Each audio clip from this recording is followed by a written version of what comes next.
Dengue পরিস্থিতির খবর জানাতে মুন্সিগঞ্জ থেকে আমাদের সঙ্গে সরাসরি যুক্ত হচ্ছেন শুভ ঘোষ। শুভ, মুন্সিগঞ্জের হাসপাতালগুলোতে কতজন ডেঙ্গু রোগী ভর্তি আছেন?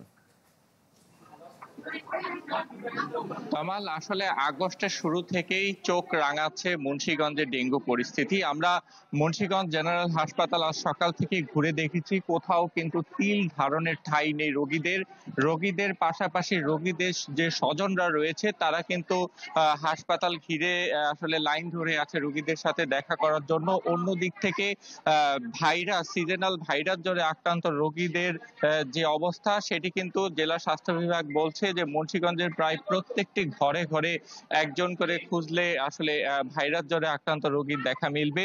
অন্য দিক থেকে এই মুহূর্তে কিন্তু মুন্সিগঞ্জ জেনারেল হাসপাতালে প্রায় 18 থেকে 20 জন ডেঙ্গু রোগী ভর্তি আছে এবং আমরা পঞ্চম তলার যে মহিলা ও শিশু ওয়ার্ড রয়েছে সেইখানে ঘুরে দেখেছি, সেইখানে আমরা 10 জন ডেঙ্গু আক্রান্ত রোগী আজ সকালেই ভর্তি হয়েছে সেটি আমরা দেখতে পেয়েছি। তবে RICL TMX, যুগের পর যুগ স্থাপনা থাকে মজবুত। গত এক সপ্তাহের পরিসংখ্যানটি কতজন ডেঙ্গু আক্রান্ত রোগী চিকিৎসা নিয়েছে সেটি এখন পর্যন্ত জেলা স্বাস্থ্য বিভাগের কাছ থেকে সেই তথ্যটি পাইনি। তবে যারা এখানে চিকিৎসা নিতে আসছে তারা বেশ কিছু অনিয়মের অভিযোগ করেছেন। তারা বলছেন হাসপাতালে ডেঙ্গু আক্রান্ত রোগীদের যে হসপিটাল থেকে পর্যাপ্ত স্লাইন দেওয়ার যে ব্যবস্থা ছিল অতীতে সেটি কিন্তু এবার একেবারেই নেই এবং স্যালাইন হাসপাতালে আসলে বাইরে থেকে সমস্ত প্রয়োজনীয় স্লাইন সহ সমস্ত ঔষধ কেনাকাটা করতে হচ্ছে তাদের। এতে করে তাদের যে দুর্ভোগ সেটি বেড়েছে।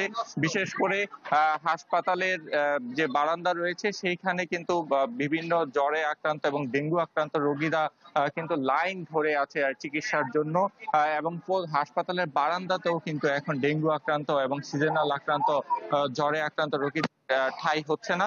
আমরা পুরো হাসপাতাল ঘুরে রোগীদের সাথে কথা বলেছি, তারা আরো বেশ কিছু অভিযোগ করেছে। হসপিটালের বাইরে যেসব ফলের দোকান রয়েছে, ডাবের দোকান রয়েছে, সেইখানেও কিন্তু জ্বরে আক্রান্ত রোগীদের জন্য মালটা, ডাব এসবও কিন্তু চড়া দামে বিক্রি হচ্ছে। একদিক থেকে ওষুধ পাচ্ছে না, অন্য দিক থেকে চিকিৎসকদেরও কিন্তু পাল্টা অভিযোগ রয়েছে।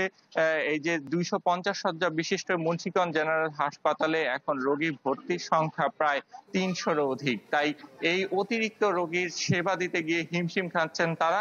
তাই সতর্ক থাকার কোনো বিকল্প নেই। তাই ডেঙ্গু প্রতিরোধে আসলে সর্বস্তরের মানুষকে সচেতন হয়ে ওঠার একটি তাগিদ দিয়েছেন চিকিৎসকরা।